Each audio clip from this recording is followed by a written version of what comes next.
کہ دیکھ کب تک غفلت کی زندگی جیے گا، کچھ پتہ نہیں ہے. ہم جتنے بھی اس وقت دیکھنے سننے والے موجود ہیں نا، ہم سے کئی کم عمر والے افراد دنیا سے جا چکے ہیں. اچھے بھلے صحت مند نوجوان دنیا سے جا چکے ہیں، ایسے کہ جن کی جوانی دیکھ کر علاقے والے اور شہر والے رش کیا کرتے تھے، وہ دنیا سے چلے گئے. تو میں آپ یا دیگر دیکھنے والے کب تک دنیا میں رہیں گے؟ ڈیٹ آف برتھ ہے، ڈیتھ تو نہیں ہے. بالکل ایسے ہی. تو اس وقت کے آنے سے پہلے میں کیوں نہ جتنا نیکیوں میں اضافہ کر سکتا ہوں وہ اضافہ کرنے کی طرف بڑھوں. اور اگر ہم ایسا کریں گے تو انشاءاللہ اس کی برکتیں ہم خود دیکھیں گے.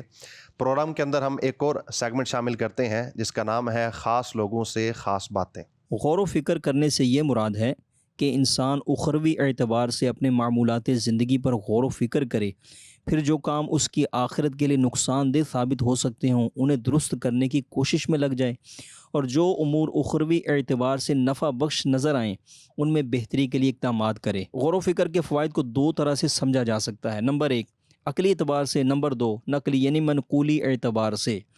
نمبر 1 عقلی اعتبار سے. جس طرح دنیاوی کاروبار سے تعلق رکھنے والا کوئی بھی شخص اسی وقت کامیاب کاروباری بن سکتا ہے جب وہ اپنی لاگت سے کئی گنا زیادہ نفع کمانے میں کامیاب ہو جائے اور اس کا اصل سرمایہ بھی محفوظ رہے. اس مقصد کے حصول کے لیے وہ اپنی کارکردگی کو روزانہ، ہفتہ وار، ماہانہ یا سالانہ کی بنیاد پر تقسیم کرتا ہے، پھر اس پر مختلف پہلوؤں سے نہ صرف زبانی غور و فکر کرتا ہے بلکہ اس کو ضبط تحریر پر بھی لاتا ہے. جہاں کسی قسم کی خامی نظر آئے اسے درست کرتا ہے، اور جو شے نفع کے حصول میں رکاوٹ بنتی نظر آئے اس کو دور کرتا ہے.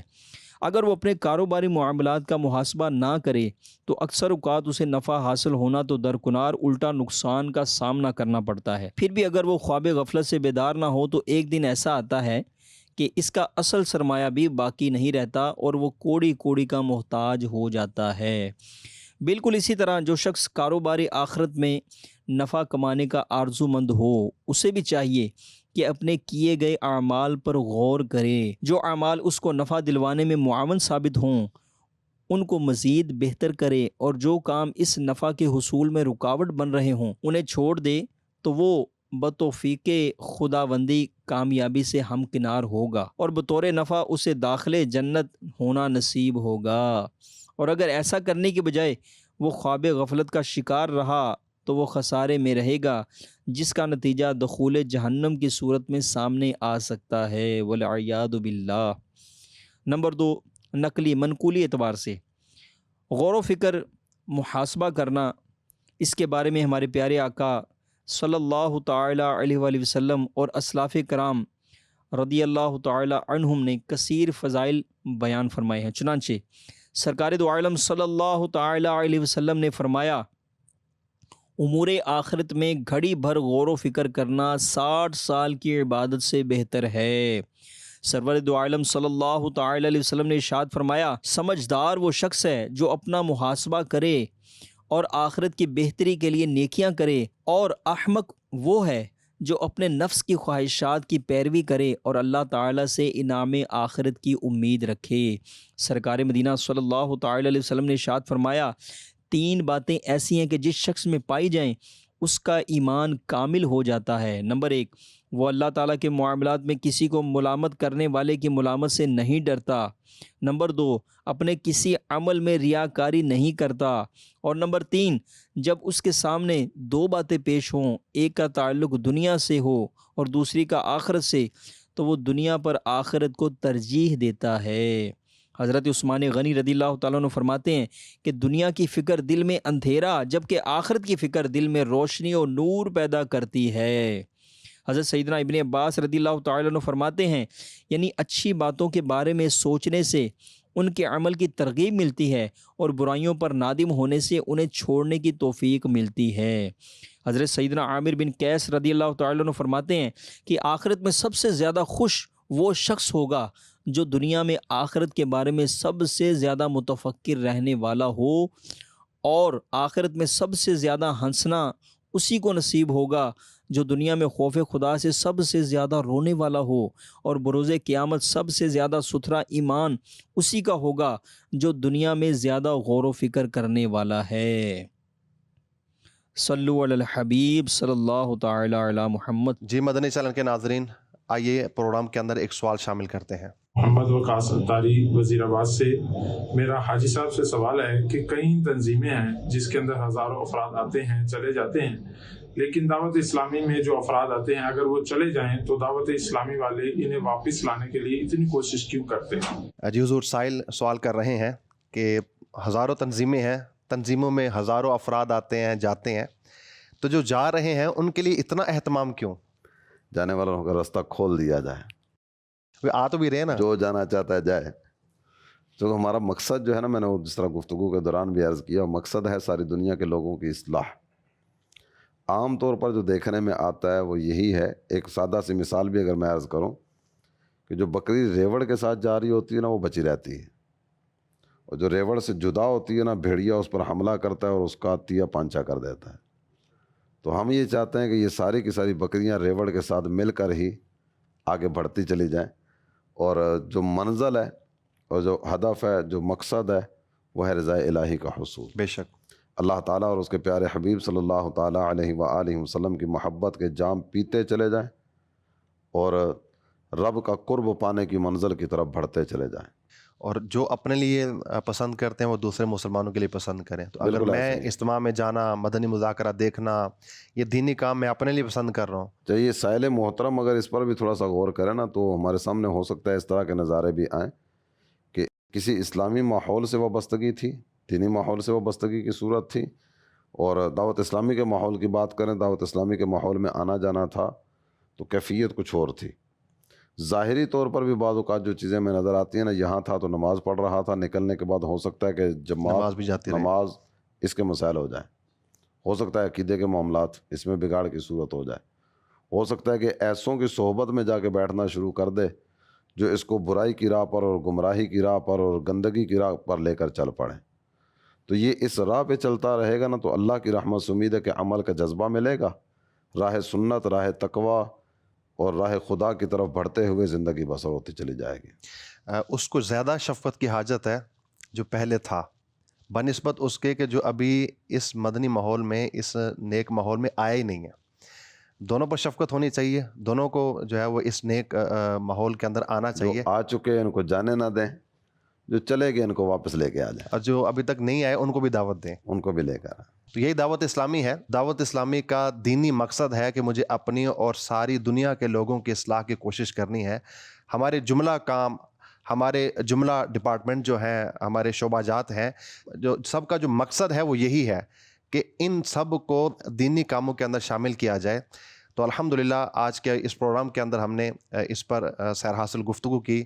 اس کے علاوہ 2 مزید نیک اعمال تھے، ان پر بھی ہم نے گفتگو کی۔ میں گزارش کروں گا کم از کم ہمارے وہ ناظرین جنہوں نے اب تک اس کو فل نہیں کرتے، تو گزارش کروں گا کم از کم اس کو ایک مرتبہ دیکھ لیں، ایک مرتبہ پڑھ لیں، تو آپ کو اندازہ ہوگا کہ کتنی نیکیاں آپ کر سکتے ہیں، کتنے نیک اعمال آپ کر سکتے ہیں جو آپ نہیں کر رہے۔